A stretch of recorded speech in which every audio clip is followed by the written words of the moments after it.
इस क्वेश्चन में कह रहा है सब्ट्रैक्ट। अब हमें सब्ट्रैक्ट करना है। किसे सब्ट्रैक्ट करना है? देखिए फर्स्ट पार्ट में कह रहा है -8xy को सब्ट्रैक्ट करना है 7xy में से। तो फर्स्ट पार्ट है हमारा सब्ट्रैक्ट -8xy फ्रॉम 7xy। तो सब्ट्रैक्ट के केस में मैं पहले भी आपको काफ़ी सारे क्वेश्चंस बता चुकी हूँ सब्ट्रैक्शन के, लेकिन किसी और चैप्टर के लेकिन कॉन्सेप्ट सेम है।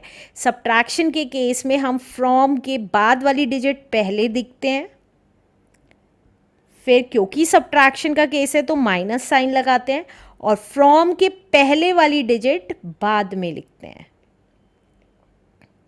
राइट, कॉन्सेप्ट सेम है। फ्रॉम के बाद वाली डिजिट पहले लिखते हैं, फिर सब्ट्रैक्शन है क्योंकि इसलिए माइनस साइन लगाते हैं, और फ्रॉम के पहले वाली डिजिट बाद में लिखते हैं। अगर आपने मेरे लास्ट के चैप्टर्स नहीं देखे हैं तो प्लीज़ उनको ज़रूर देख लें। उनकी प्लेलिस्ट का लिंक मेरे डिस्क्रिप्शन बॉक्स में गिवन है, या आप मेरी साइट www.elearnmaths.in पे जाएं, सिंपली क्लास क्लिक करें, बुक क्लिक करें और ड्रॉप डाउन के थ्रू किसी भी चैप्टर की एक्सरसाइज का प्लेलिस्ट देख सकते हैं। अब क्या करेंगे? अब क्या करेंगे? अब हम ब्रैकेट ओपन कर लेंगे। तो देखिए 7xy एज इट इज़, और हमने पढ़ा है इंटीजर्स में माइनस माइनस क्या होता है? प्लस हो जाता है, और 8xy। और हमें ये भी पता है कि सेम वेरिएबल वाली वैल्यूज़ ही आपस में ऐड या सब्ट्रैक्ट होती हैं। तो 7 और 8 कितना हो गया? 15 हो गया। xy इज़ द आंसर, क्योंकि ये सेम वेरिएबल वैल्यूज़ थी, इसलिए आपस में क्या हो गई? ऐड हो गई। Let's do second part now. Second part कह रहा है सब्ट्रैक्ट करना है x² को फ्रॉम -3x² में से। तो कैसे करेंगे? देखिए फ्रॉम के बाद वाली डिजिट पहले लिखेंगे, और क्योंकि सब्ट्रैक्शन का केस है इसलिए माइनस, और फ्रॉम से पहले वाली डिजिट बाद में लिखेंगे। अब ब्रैकेट ओपन कर देते हैं। तो -3x² और -x²। माइनस क्यों है x²? क्योंकि माइनस प्लस माइनस होता है। अब देखिए जब दोनों साइन माइनस के हैं तो आपस में ऐड हो जाएंगे। 3 + 1 = 4, और साइन बड़ी वाली वैल्यू का लग जाएगा। तो -4x² is the answer. Let's do next part now. इस थर्ड पार्ट में कह रहा है हमें सब्ट्रैक्ट करना है x - y को फ्रॉम किस में से सब्ट्रैक्ट करना है? 4y - 5x में से। तो हमें पता है सब्ट्रैक्शन के केस में फ्रॉम के बाद वाली डिजिट पहले आती है, माइनस का साइन लगता है, और फ्रॉम के पहले वाली डिजिट बाद में आती है। अब ब्रैकेट ओपन कर लेते हैं। तो 4y - 5x as it is, क्योंकि बाहर प्लस का साइन था, कोई साइन नहीं मतलब प्लस का साइन था, तो एज इट इज़ वैल्यूज़ आ गई। अब यहाँ पे क्योंकि माइनस का साइन है ब्रैकेट के बाहर, तो अंदर के साइन चेंज हो जाएंगे। कैसे? देखिए माइनस प्लस माइनस होता है तो x माइनस का हो गया, और माइनस माइनस प्लस होता है तो इसलिए y प्लस का हो गया। अब x की टर्म्स एक साथ लिख देते हैं और y की टर्म्स एक साथ लिख देते हैं, -5x और -x। अब देखिए y के दोनों प्लस के हैं तो आपस में ऐड हो गए, 5y आ गया, और ये दोनों माइनस के हैं तो आपस में ऐड हो गए और साइन माइनस का लग गया। तो 5y - 6x is the answer. Let's do next part now. Next part में कह रहा है a² + b² -2ab को सब्ट्रैक्ट करना है किस में से? फ्रॉम a² + b² + 2ab में से। तो कैसे करेंगे? देखिए अब फ्रॉम के बाद वाली डिजिट पहले लिखते हैं। तो a² + b² + 2ab पहले आ गया, और सब्ट्रैक्शन का केस है तो माइनस लग जाएगा, और फ्रॉम से पहले वाली डिजिट बाद में आ जाएगी।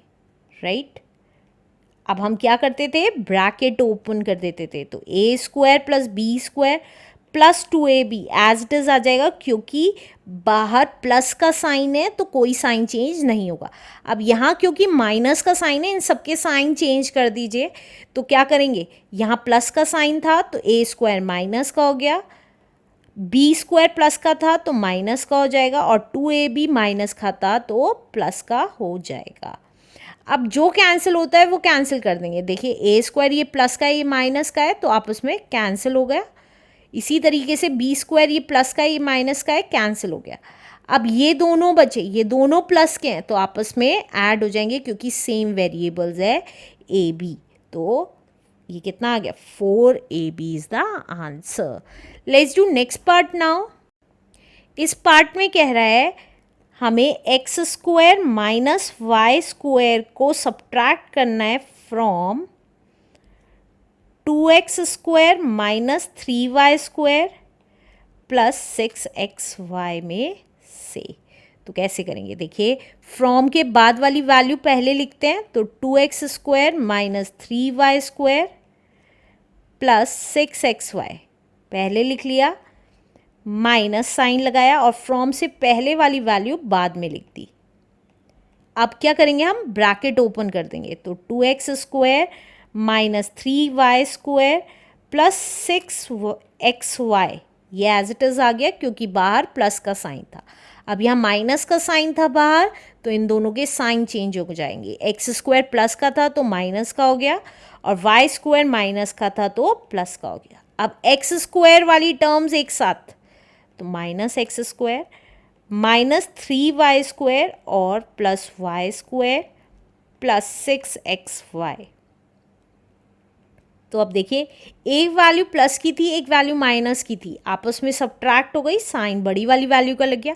अब 1x स्क्वायर कहें या एक्स स्क्वायर कहें, बात एक ही है। अब इसी तरीके से ये माइनस की ये प्लस की आपस में सब्ट्रैक्ट हो गए, 3 में से 1 गया 2, और क्योंकि 3 माइनस का था तो माइनस का 2y स्क्वायर आ गया, plus 6xy is the answer.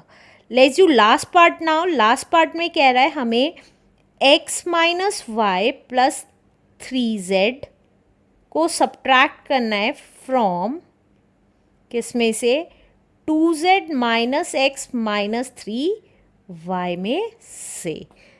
तो कैसे करेंगे, चलिए देखते हैं।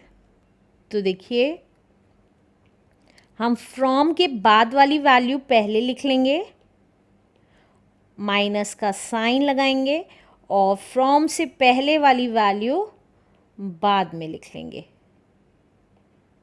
राइट। अब देखिए ब्रैकेट ओपन कर रहे हैं, 2z minus x minus 3y। अब क्योंकि यहाँ माइनस साइन है तो इन सब के साइन चेंज हो जाएंगे, तो x माइनस का हो गया, y प्लस का हो गया, और 3z माइनस का हो गया। अब x की वैल्यूज़ एक साथ, y की वैल्यूज़ एक साथ और z की वैल्यूज़ एक साथ। तो पहले x की वैल्यूज़ लिख रही हूँ, दोनों माइनस के x थे तो दोनों लिख दिए। फिर y की वैल्यूज़ लिख रही हूँ प्लस y, और फिर z की वैल्यू लिख रही हूँ। अब देखिए ये दोनों माइनस की हैं तो आपस में ऐड हो गई, साइन माइनस का लग गया, 1 प्लस 1 इज 2 होता है तो इसलिए माइनस का 2x। अब ये एक माइनस की एक प्लस की है तो आपस में सब्ट्रैक्ट हो गई, 3 में से 1 गया इज 2, और साइन बड़ी वाली वैल्यू का लग गया। इसी तरीके से ये प्लस की माइनस की है तो आपस में सब्ट्रैक्ट हो गई, 3 में से 2 गया 1, 1z लिखें माइनस का या z लिखें, बात एक ही है। तो minus 2x minus 2y minus z is the answer. Let's do next question now.